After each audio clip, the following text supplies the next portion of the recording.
Hello, everyone, and welcome to the Beauty Institute Ink Post podcast. It's me, your host, Shay El Said, and today we have a very special guest with us today. He has one of my favorite Instagram pages. It is so informative. He has a PhD in medicine with a specialty in surgery, cosmetology, and dermatology. He's performed over 15,000 procedures. He has an online school that has taught 3,000 students and a little bit over that actually. And he spoke internationally at many conferences, and he is very educating and he is so proactive on social media. So I highly recommend that you follow him. So please welcome with me Dr. Vitaly Mikryukov. Thank you, Shaya. Thank you. It's very nice that you invite me in this podcast, and I ready to share all my knowledge with your audience. Very I'm excited. so excited to get this conversation started because I feel like because you come from a medical background and you post about things that a lot of permanent makeup artists just don't have the answers to. It's so eye opening, and I'm really excited to ask these questions because some of the questions that I wrote down, I've never had answers to, and I feel like you might be able to help out with all of this stuff because they are like more so medical than cosmetic, and you do a great job at both. I see a lot of your posts with the removal and the corrections and all that. So I think to get the episode started with a really intriguing question that's been on my mind is like, what do you think about the so in 2022 and 2023, I know that there has been a permanent makeup trend with like color correcting. So let's say somebody has, blue eyebrows, you would see a lot of viral, like super famous posts saying, oh, you just got to put some orange over it. And then, 6 months later, you just do that again and keep doing that. And I even know that, like, I don't like to name drop, but one of the most famous things that happened in the past 2 years is Permablend and Brow Daddy came out with a color correction. It was like green, orange, and red. And I personally like had very inflicting like different thoughts on it. Um, I personally don't do color corrections. I kind of just send my clients to do laser and then I start all over again. But I wanted to hear your thoughts on layering color correctors over old or bad permanent makeup. Like, what do you think about that? Okay, thank you for this question, and it's really very important to understand to permanent makeup masters. I totally agree with you, and I against of the such corrections with the bright lemon, bright orange color. It's not the solution of the problem, because the carbon black is the main reason of such bluish tint of the eyebrows. Is very stable in the skin, and this is one of pigments which can stay in skin for all your life. Yes, and to make the good work, good permanent makeup, you need first of all um, free skin, remove all these old pigment, because if you will add the character orange organic pigments, yellow organic pigment, okay, at the first steps after the procedure you will see nice work. It will be warm, it will be warm brown, but if you look closely, you will see the traces of old bluish permanent makeup. But on the first steps, it's not so. Um, sorry, I'm not native English speaker. Sometimes I need a few seconds to find the right words. Okay, I want to warn your audience. Okay, and in the first steps it will be look nice, but as you say, after several months, 6 months, 9 months, you will see the fading of these orange yellow organic pigments. It will happen due to the organic pigments is not so stable in the ultraviolet radiation, and with time the amount of pigment particles of your character orange yellow will be decrease, but the carbon black is very stable. It will stay on the place, and you will see the not so good image of the eyebrows. It will be like you will see the carbon black line, and around of it very faded orange pigment, and you will need to add, and continue to correct every time. Your client will not be satisfied, you will not be satisfied. It's really not good strategy. And at the end, you will understand that you will need to remove all of this mixture of pigments, and the organic yellow, organic orange pigments are not so good in laser removal. There is no wavelengths of commercial lasers which can remove it effectively, and it can be problem.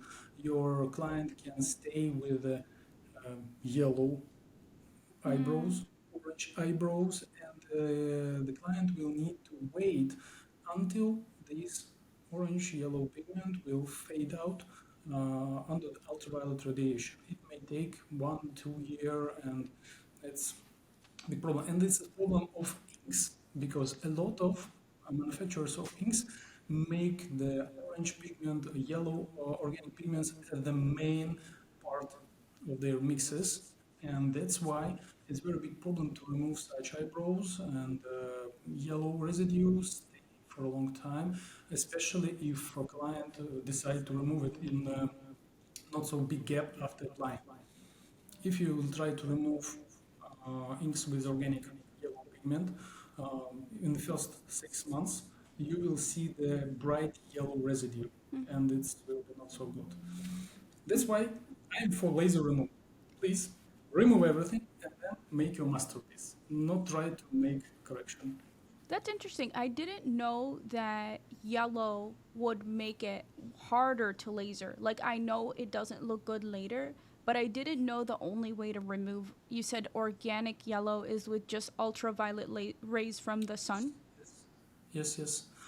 It's due to the organic molecule structure, and they have a bright color, they do not absorb wavelengths of the laser.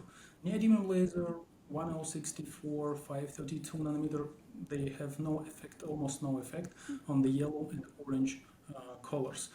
Even alexandrite, ruby lasers, no wavelengths is possible to remove yellow. Yellow is not absorbed.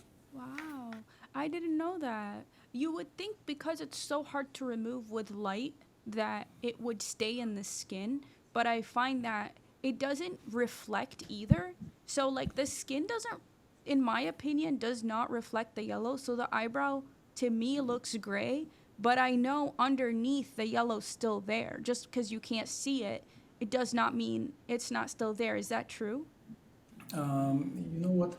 You see the your perception is a very complicated process, and you see the sum of reflected wavelengths, absorbed wavelengths, and sometimes you can understand that here is the mixture of carbon black, yellow, and red. And usually eyebrows inks consist of three main color. It's yellow, red, and black.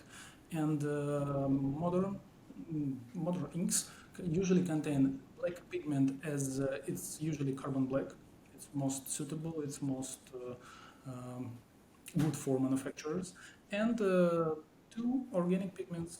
Usually it's organic yellow, organic red, different types of it, but it's like this. And such inks remove in next um, way. Firstly, you can remove black particles, black carbon black. It's easy. It's easier with 1064 nanometer, any neodymium laser, even compact, even simple one. Then you will see reddish orange residue. Next level, after a few months, 2 3 months after first procedure, you can remove red component. And after this, eyebrows stay yellow. This is due to the components of the inks. It's not depends from the laser. Laser on the instrument which remove suitable pigments. Wow, that's really interesting. I actually learned a lot with that. And I think the next question that I have written down that follows up really nicely with this stuff. Personally, I don't provide lip blush service, but I see that it's one of the most popular permanent makeup services right now. And lip blush is mainly consistent of titanium dioxide and reds and pinks and I probably yellow. I'm not sure, but there's no carbon black. I know maybe there is. I don't know if there is, but Um, can somebody get that removed, or is that gonna stay, or how does that fade throughout time? I know that a lot of people are doing the color corrections, and I know that the UV rays are gonna affect the yellows and the reds first. So when those leave, does the titanium dioxide stay? Do the lips eventually turn gray? Like, I've never seen lip blush 3 years later, but I know you probably have. So can we talk about that? Yes, of course. The removing of lips permanent makeup, it's very problematic issue. Even there are not so much titanium dioxide, if it mineral maybe colors like iron oxides, due to the such phenomenon like paradoxical darkening. And iron oxides and titanium dioxide, both of them have such phenomenon. If you will use 532 nanometer wavelengths of neodymium laser, compact, stationary, picosecond, it's no matter, these pigments go to the chemical transformation. And iron oxides become black color. It's a different form, different oxidation of iron oxide. And titanium dioxide change valency and become grayish green on the first step. And if you continue to remove this grayish green color with 1064 nanometer wavelength, you can achieve uh, light green color. And if any inks, lips, or for eyebrows contain titanium dioxide in big amount, like a main component, it will be very, very big problem to remove it. Because titanium dioxide, it's worse to remove even the yellow color because it's white and it reflects all energy, all laser energy, and do not absorbs. And with 532 nanometer wavelength, it become black.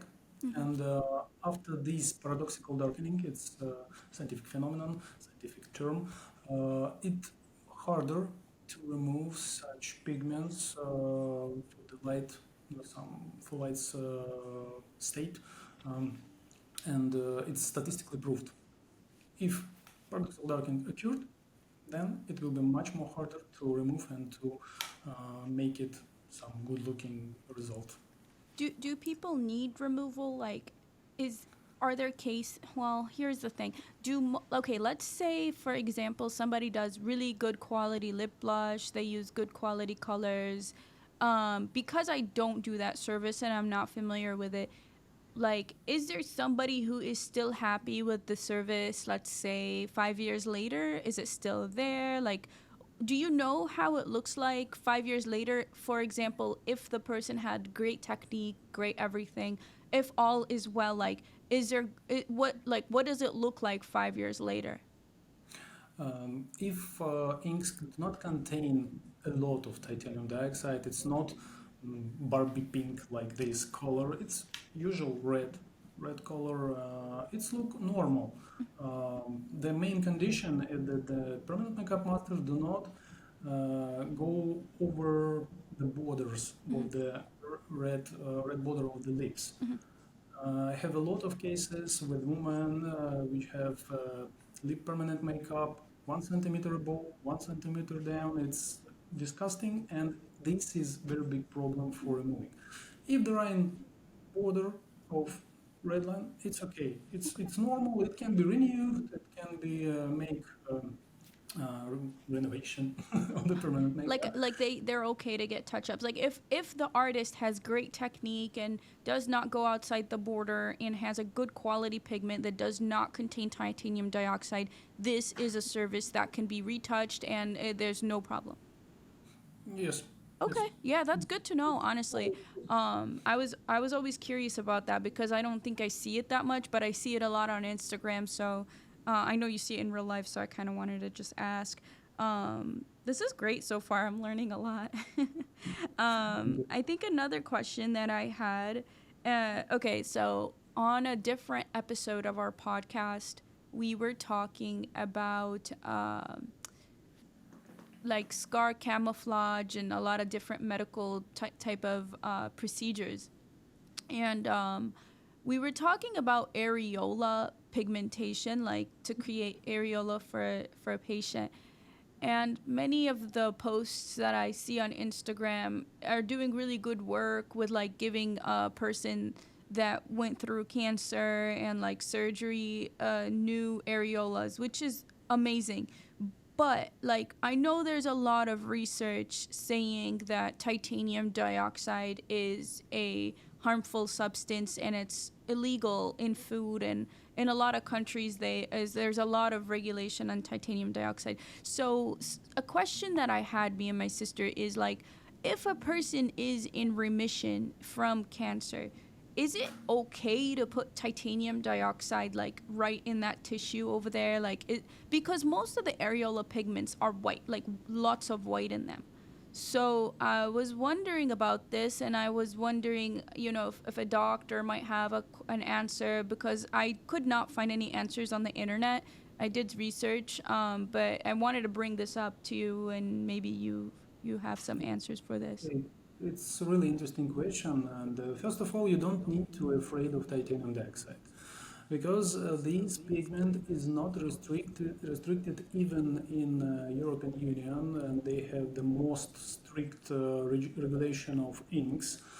And you need to know that like 40 to 50 organic pigments, different organic pigments, which were widely used for many years, was restricted 2 years ago, I think.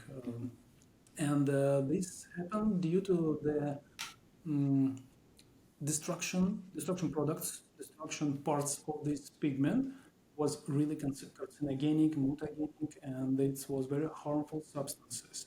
There is no cases, there is no evidence that they make harm to the people and cause the cancer or some disorders. No, but to prevent this, they restricted because they find this product of destruction. About titanium dioxide, it's not restricted even in food, even in medications and drugs, and it has some bad influence because there are scientific articles which describe that um,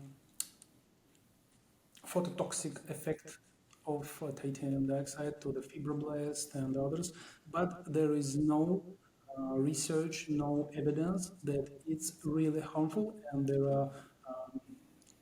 are link between cause and consequences, and that's why it's not restricted. You don't need to be afraid of it.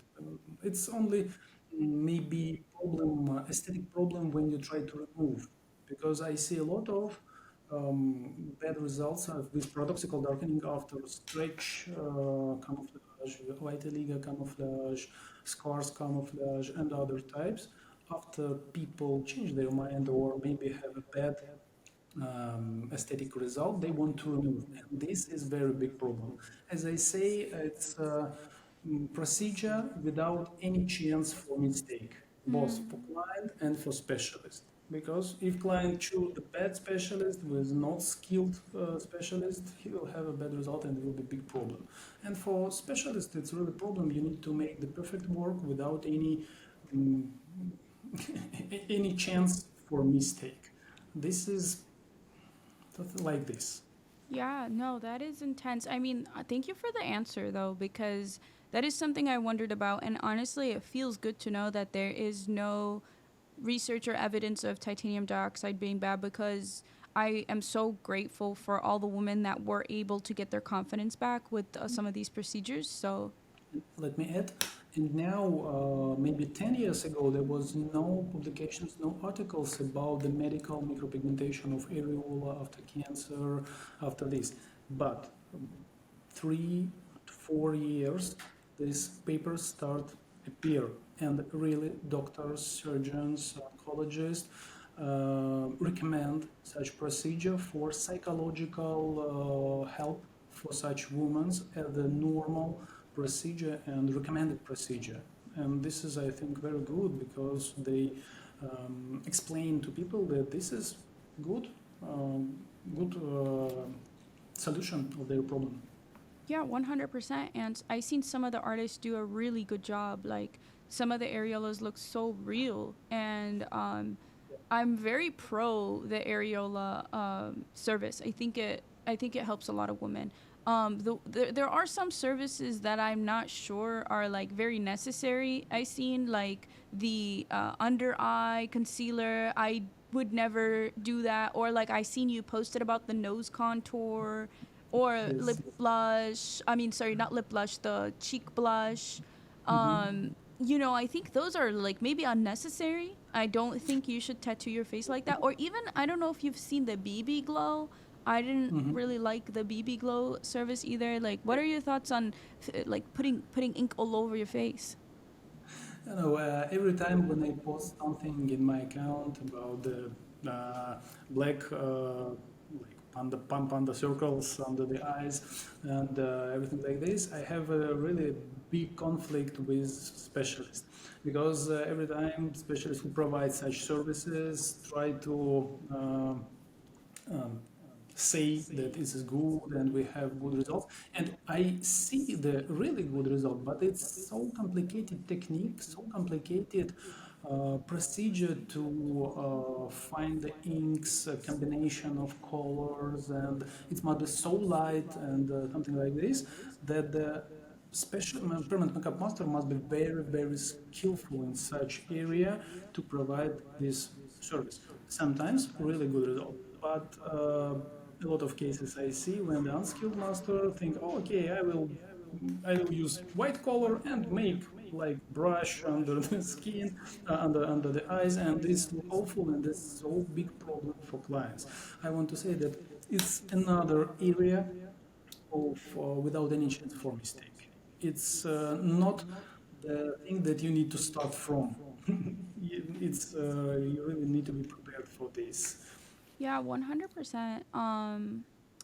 Yeah, you know, sometimes I just wonder about these things. I think it's crazy, and I always wonder like what happens when they tan, you know?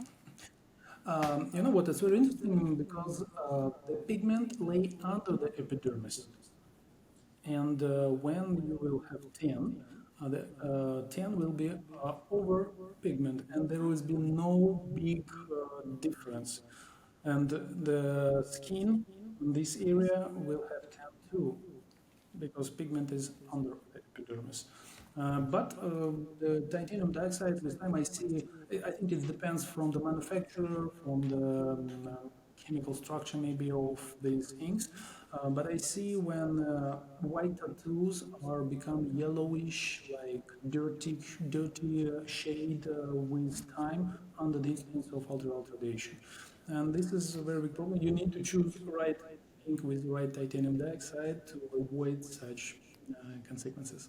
Wow, that's interesting. You know, I never thought about that. I always thought that the body with tan and then the area that's tattooed would kind of like look like still the same color, but it's so interesting that you explained it like the tan is going to be on top, so it kind Yes. of brushes over everything anyway. That is really interesting. You know, so it would be funny if somebody like had permanent makeup underneath their eyes and they wore sunglasses and then they went tanning. That would be horrible. So I guess don't wear sunglasses. And the same Um, situation about the lip permanent makeup on the dark skin persons. A lot of works with the bright permanent makeup of lips. They want to make it lighter, to make it uh, like correction or something like this. And it's almost not possible because the color of the skin pigment will be over it pigment. And that's oh. why I see a lot of works with the right after the procedure, very bright lips on the dark-skinned client, but I almost never seen the after the few months, 6 months, 9 months, how it look like. And this is physiology of the skin, and the epidermis is over the pigment in upper, and it will cover with natural pigment your bright color, your pigment in lips. That's why it's not so possible. Hmm. Wow. I never thought of that. Me and my sister are looking at each other like we're just like, really?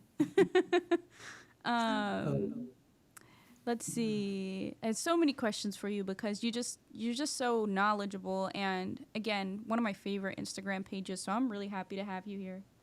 It's like I Thank feel you. like so honored to have a person that knows all the answers. I very appreciate that you invite me because I'm only start on the English language, work with English language audience. I'm originally I'm Russian and I work with the Russian audience maybe for 7 years and I have a big Instagram account. And English language I only start to and because I understand there is a big lack of knowledge in this field and in English audience too. No, 100%. I think that, again, that's kind of why I wanted to have you on because there's a lot of viral information now, but the people making the viral information, like some of them, like, of course, they're great artists and this and that, but sometimes to be famous is not to be an expert too. Like you don't have to be an expert to be famous. And so when you meet a real expert with like real credentials, you're like, wow, this is what should be viral in my opinion. This is where the real information is, especially for beginners that are looking to learn.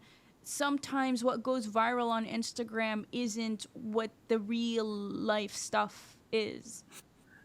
This is my pain because when I make publication with really important things, maybe some educational content, it has so small views.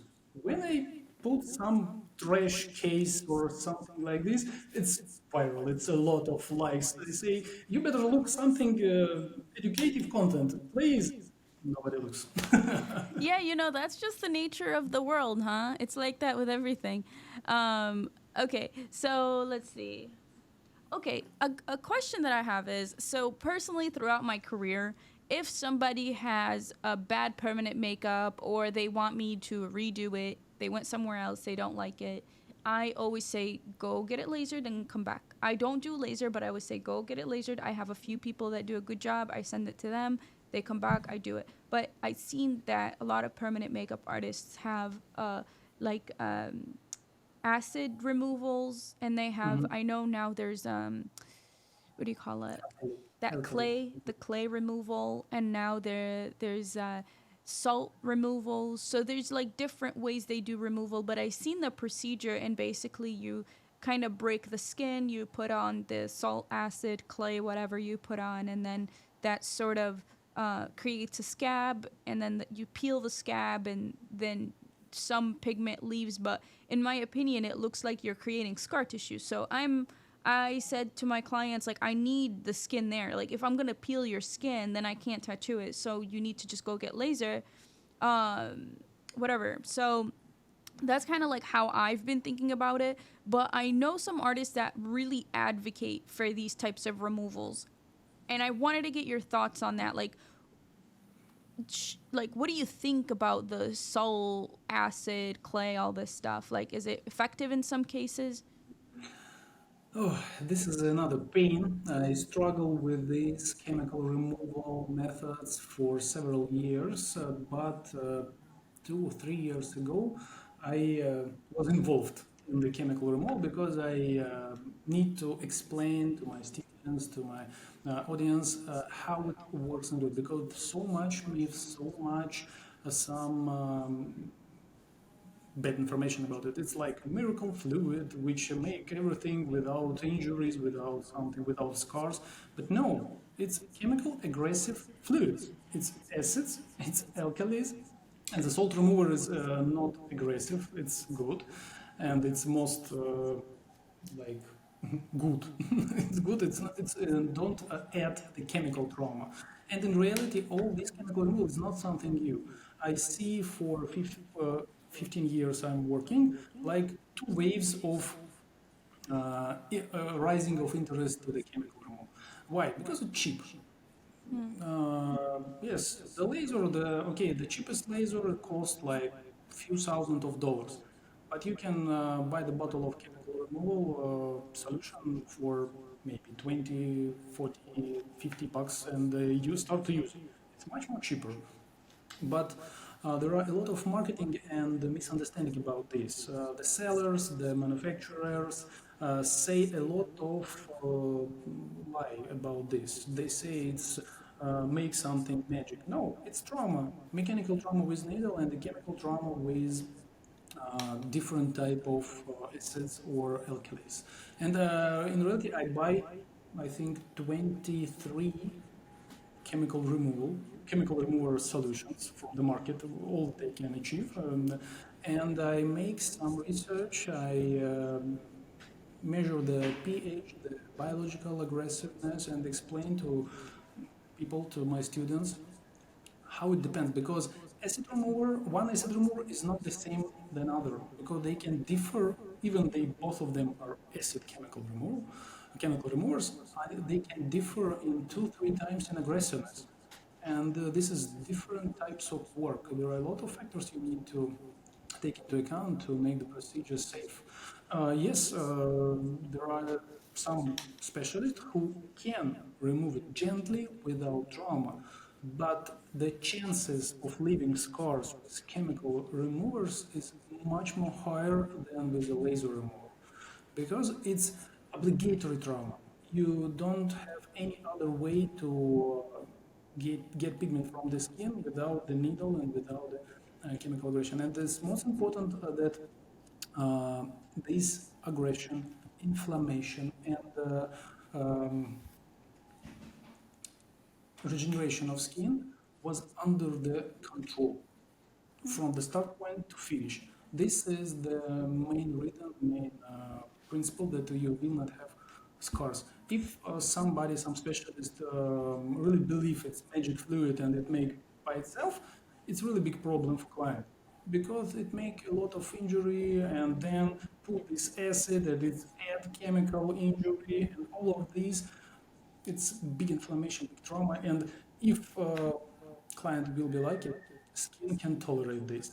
But it's not the result of the specialist. It's thanks to skin, if she can tolerate. But in some cases, if they're older, maybe older client, maybe have some diseases, maybe have some things like immunology, maybe problem, diet. Okay, vegans have not so good regeneration. And all these factors you need to take into account to control and make controllable trauma. This is the main point. If you understand what aggressiveness, how the skin will regenerate, what mechanical trauma you will do, okay, it's normal, but it's not the miracle tool. It will need to a lot of sessions, because if you try to remove it in one session, you will get scar. I have a lot of photos with the scars after aggressive chemical removal. And I want to warn your audience, the aggressiveness of chemical removal systems is like this. The most aggressive is alkali removers. Alkali, it's rigidi, like this. I don't know what chemical removers you have in the market, but rigidi is most famous. It's really alkali. It's very aggressive. The next it's acid removals, different acid removers. It's more controllable, and it's you can control them better. And on the last place of aggressiveness, it's saline removers. They have not so good maybe results in removal because they make less trauma. But for the skin and for you like as a specialist, is most preferable if you only start and you think to work with chemical removal. Please do not use alkali removers if you don't have experience and don't understand how it works and what you need to do. It's most aggressive. It's really, you can't make a mistake. It's a very big topic. Yeah, yeah. No, it is. And I feel like not enough people talk about it. And I also feel like, let's say I put myself in a client's shoes, right? The client, they just want a solution. Like, let's say I don't like my permanent makeup or I want permanent makeup. You go to someone that has a nice Instagram and you just think that everything they say is going to be the thing you do. So if the expert doesn't know, the client just says, okay, you can remove it here, remove it. And like, they don't know about like the different ways and stuff like that. So I feel like, let's say there's a client that is listening to this episode and is considering removal. I think getting educated about what your technician or artist is recommending is also something that you should do, because hey, it's your face, you know.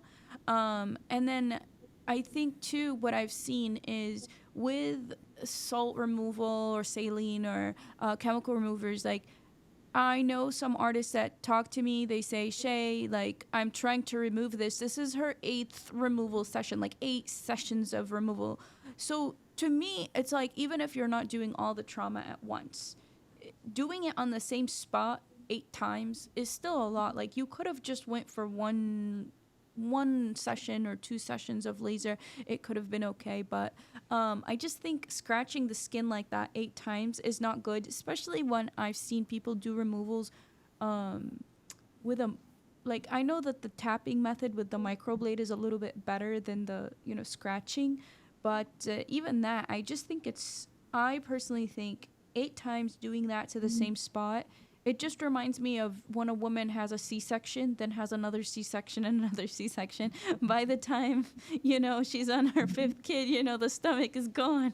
So it's like that to me with the eye. I mean, I know it's not as traumatic, but that's probably the best way I can explain it to someone who's trying to imagine it. I mean, I don't know. Am I right to think this, or like maybe I'm exaggerating? I don't know. Um, if you mean that the skin will not tolerate so much procedures, so much injury with needle procedures, the skin is very tolerable, especially on the face. I want to warn your audience that chemical removal or any trauma on the skin of the body is much more problematic than on the face. The people think another way. They think, oh, it's face, it's very important, must be gently, and if you have some tattoo or something on the back, oh, it's back, it's okay. But the blood supply of the skin of the face is much more better than the skin on the body, and the skin of eyebrows, of lips, can tolerate big trauma and regenerate even in very problematic situations.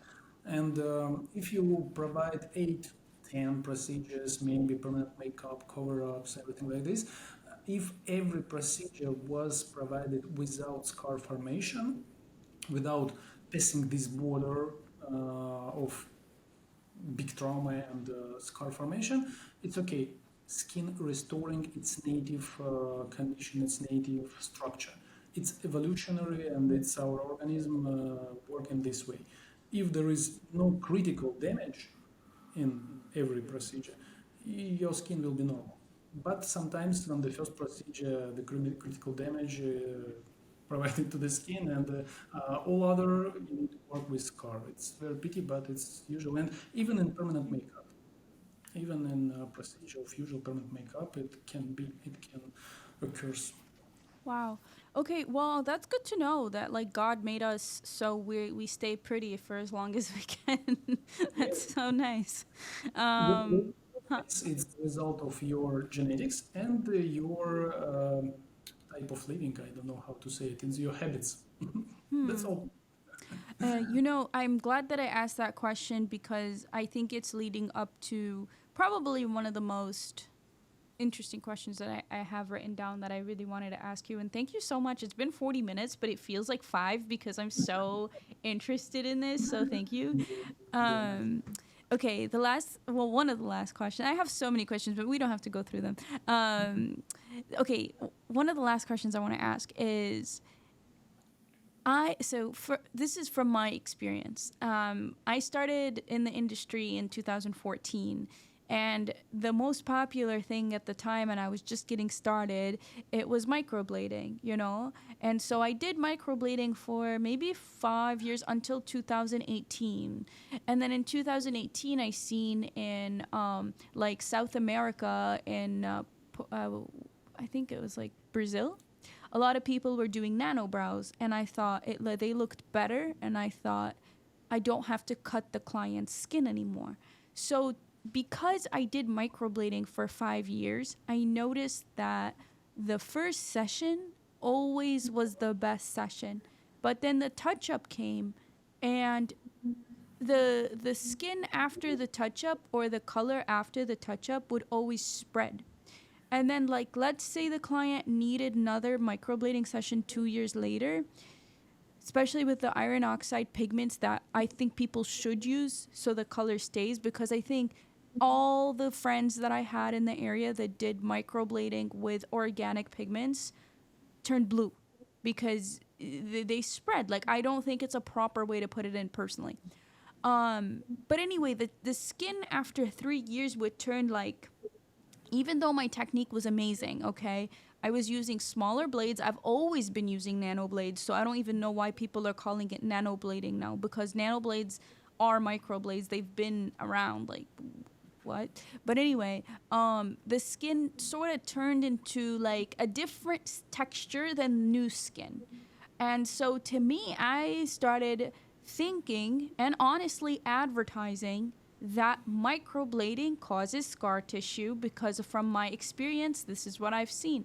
So in my head right now, after this conversation, I think microblading probably, from what I've seen, causes more scarring than maybe even removal or laser. So what is your thoughts on microblading? Is this a service that you are okay with or not okay with, or any tips on this? Okay, it's another painful question. I know all the pain.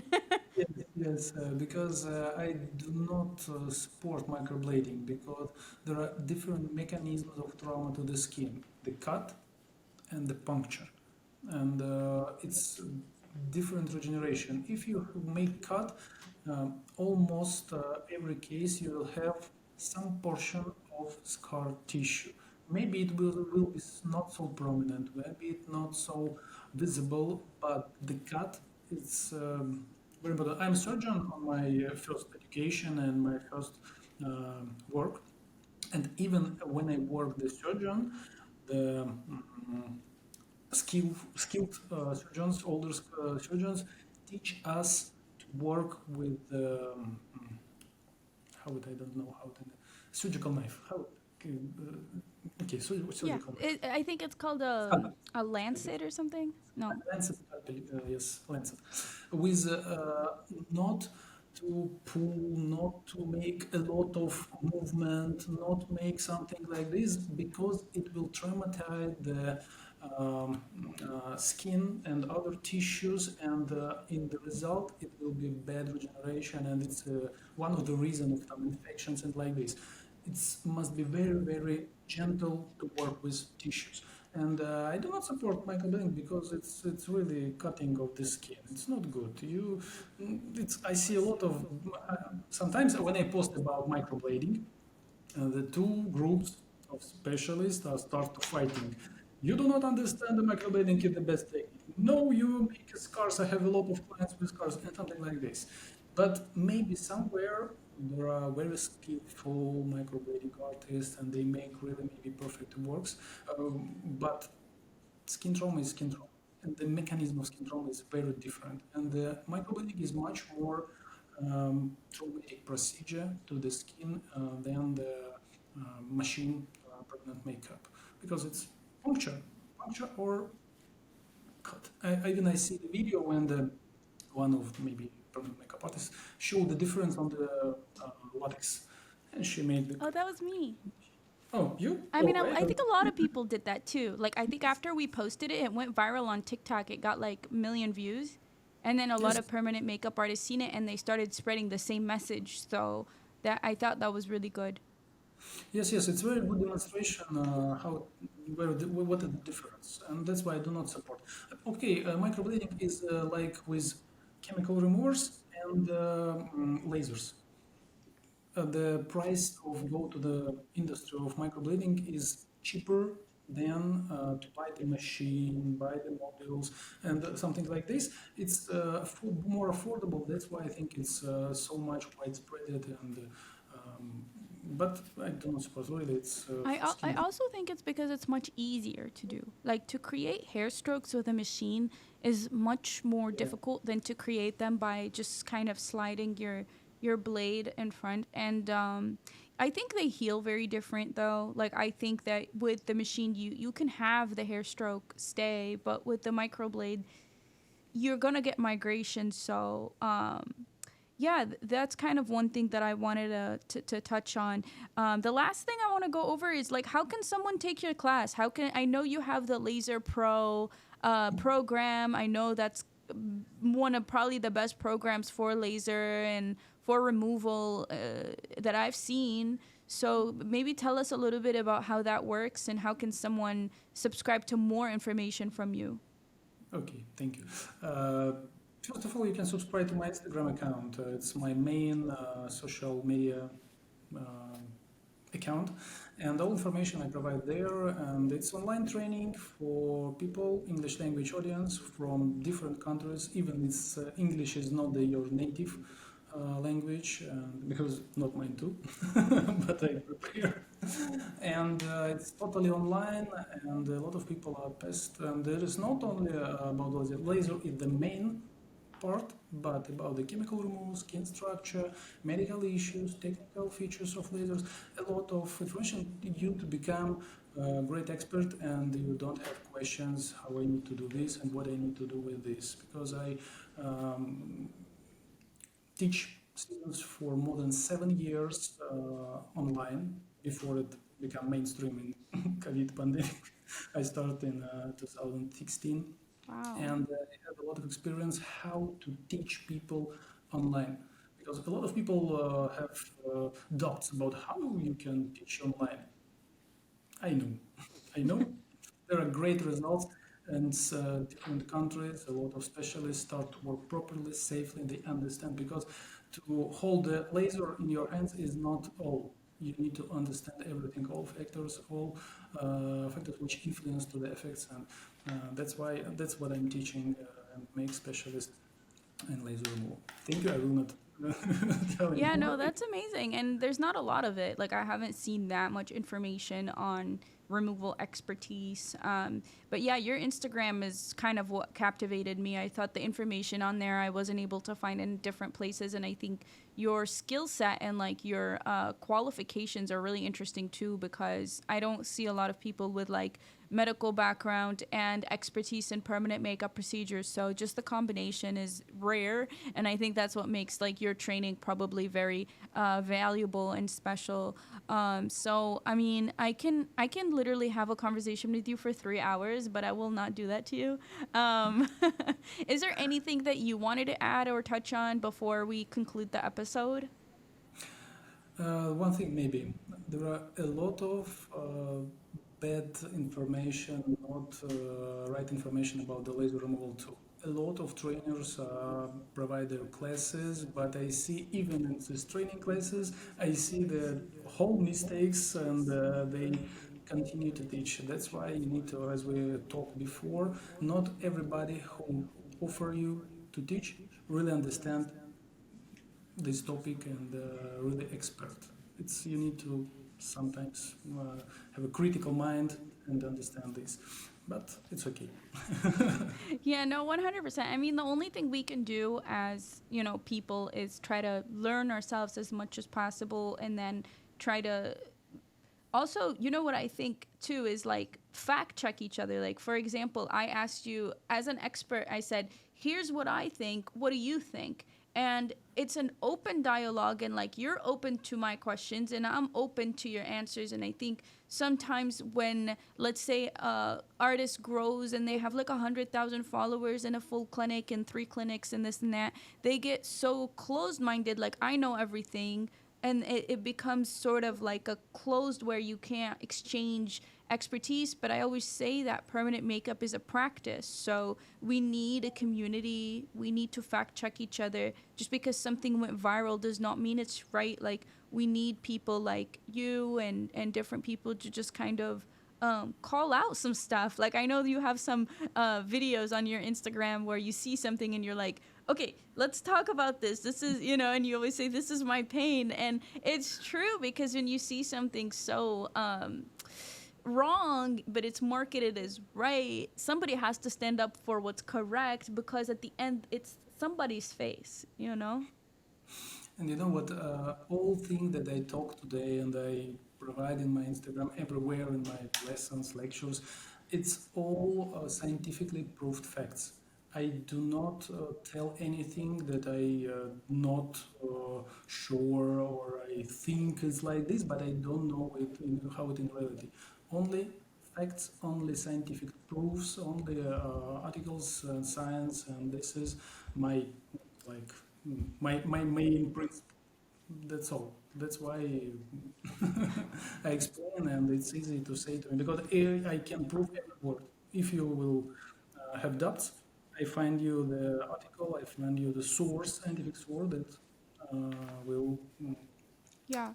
prove it. No, that's amazing. And I noticed that about your Instagram, and that's kind of like why I wanted to have you on. And I really appreciate your time today. I hope people listen to this and learn from this. And if they want to provide laser in their clinic, I hope they train with one of the best in the world with you. And yeah, I really appreciate your time. And I hope this was a good episode for our listeners.